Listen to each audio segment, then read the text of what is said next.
அசாத்தியமான ஃபீல்டிங்க்கு பெயர் போனவங்க சவுத் ஆப்பிரிக்கன் கிரிக்கெட் டீம்னு சொல்லலாம். அப்படி சவுத் ஆப்பிரிக்கன் பிளேயர்ஸ் பண்ண டாப் 3 ரன் அவுட் தான் நாம இந்த வீடியோல பார்க்க போறோம். Number 3 AB de Villiers. இந்த ரெண்டாவது பேர் மேட்ச்ல கவர் பண்ணிட்டு இருந்த ஏபி டிவிலியர்ஸ் 38 சர்க்கிள் பால் தாண்டறதுக்கு முன்னாடி தடுத்துவாரு. அவர் எப்பவும் போல தடுத்திருந்தாலுமே கையில இருந்து பால் ஸ்லிப் ஆயிரும். அத ஒரு சான்ஸ் நினைச்சிட்டு பேட்ஸ்மேன் ரன் அவுட் தொடங்குவாங்க.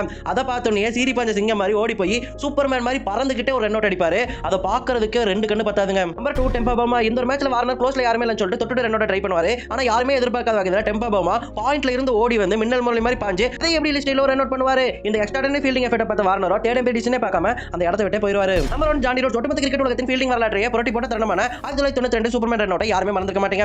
வேர்ல்ட் கப்ல இன்சமம் உள்ள கூடிய பேட்ல பட்டு பந்து பாயிண்ட் நோக்கி போக கொஞ்சம் லாங்ல இருந்த ஜாண்டி ரோட்ஸ் வேகமா சிறுத்த மாதிரி பாஞ்சு ஓடி வந்து அந்த பாலை பிக்கப் பண்ணி ஸ்டெம்ப நோக்கி ஓடி போய் ராக்கெட் லான்ச்சா தன்னை மாத்திக்கிட்டு ஸ்டெம்போட இன்சமம் உள்ள ரன் அவுட் பண்ணிருப்பாரு. ஓடி வந்து நின்னு ஏன் பண்ணி த்ரோவே அடிச்சிருக்கலாமே, எதுக்காக அவரே ஸ்டெம்ப மேல பாஞ்சாருன்னு கேட்டீங்கன்னா அங்க தான் ஜாண்டி ரோட்ஸ் உடைய பிரில்லியன்ஸ் இருக்கு. ஒருவேளை ஓடி வந்து ஜாண்டி ரோட்ஸ் டக்குன்னு நின்னு பொசிஷனுக்கு வந்து ஏன் பண்ணி அடிச்சிருந்தாருன்னு சொன்னா அந்த ரன் அவுட் ஆகாமலே இருந்திருக்கலாம். ஒரு மைனூட் செகண்ட் கூட வேஸ்ட் பண்ண கூடாதுன்னு சொல்லி தான் ஜாண்டி ரோட்ஸ் அந்த பாலை பிக் பண்ணி ஓடி வந்து ஸ்டெம்ப மேல பாஞ்சிருப்பாரு.